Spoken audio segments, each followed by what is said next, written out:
మనం ఏం తినాలి, ఏం తింటున్నాం ఒక్కసారి ఆలోచించండి. ఇడ్లీ, పునుగు, పూరి, బజ్జీ, గారి ఇవన్నీ నిత్యం మన శరీరానికి అవసరం లేని ఆహారపు అలవాట్లు నేడు మన జీవన శైలిలో భాగమయ్యాయి. మన శరీరానికి కావాల్సినటువంటి న్యాచురల్ న్యూట్రిషనల్స్, మినరల్స్, ప్రోటీన్స్, కార్బోహైడ్రేట్స్‌తో పాటు అలాగే మనకి ఎన్నో రకాల వైటమిన్స్ అందించాలి. ఈరోజు అలాంటివి ఏవి మనం ఇవ్వలేకపోతున్నామో దానివల్లే మన శరీరం న్యూట్రిషనల్ డెఫిషియన్సీస్ వైపు వెళ్తుంది.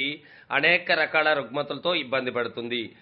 కంప్లీట్‌గా బాడీకి రోజు ఇవ్వాల్సినటువంటి యాంటీ ఆక్సిడెంట్స్ WHO చెప్పిన నివేదికల ప్రకారం ఎవ్రీడే మనం ఒక 7-10 వేల ఒరాక్ వాల్యూని, oxygen radical observation capacity, anti ఆక్సిడెంట్స్‌ని కనుక ఇచ్చినట్లయితే అందరూ కూడా నిత్యం యవ్వనంగా జీవించొచ్చు.